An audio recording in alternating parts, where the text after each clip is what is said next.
talking a little while ago about real estate, believe it or not. We were talking about how there may be a possibility where people can actually refinance.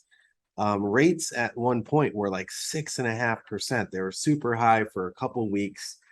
And then you think that you're going to see enough of a drop for those folks to refi? Yeah, there's a couple of indicators that are causing this prediction of mine to come about. Some indicators, for instance, like last month, there were $38 billion in credit card transactions, and that number is starting to be repetitive for month over month. And they've increased interest rates to try to fight inflation, yet Yep.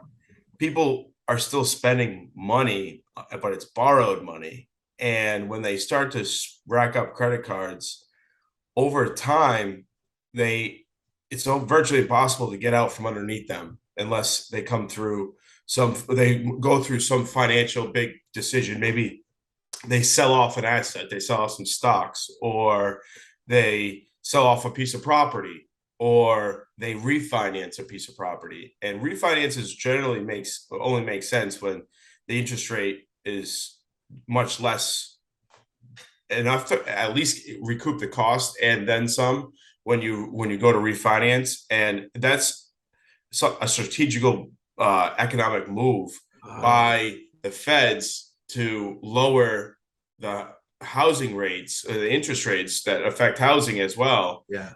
so that way it stimulates the economy to pay off all of these credit card debts. And they do cash out refinances where they pay off a bulk of debts and put it into the equity of their home, and they pay it off through their mortgage at a fixed rate. Do you think with all these billions and billions in credit card debt that is getting racked up, do you think that there are going to be some people that are going to still do a cash out refinance to try to get rid of some of that debt, even if the rates remain high? Well, possibly. And then a lot of people do lines of credit and home equity lines of credit because they have a really great rate still of like 3.5 or 3% or something. And if they do a cash out refi, then they pay off their current mortgage, rope in the whatever that cash out equity it is, and now the whole big mortgage amount is at the higher market rate. Lines of credit, you can get lines of credit they're still at the sixes and the high fives, but it's only on that short amount of money, not the total boat of a mortgage. And that's for people that have had their first mortgage for 5 years. They've gone through this COVID phase where rates were really low.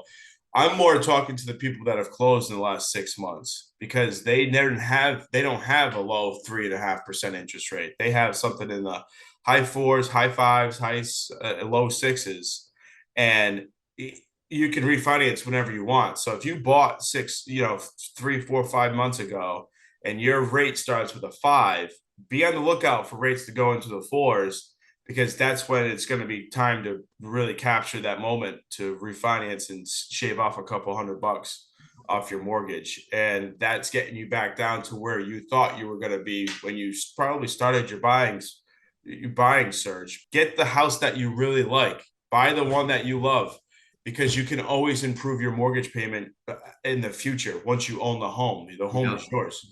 So if it's a short-term time where you got to bite the bullet for something that you love, that's totally worth it. And we'll work together to watch the market and watch when it comes down, so that way we can get you back into that where you wanted your mortgage payment to be before you closed.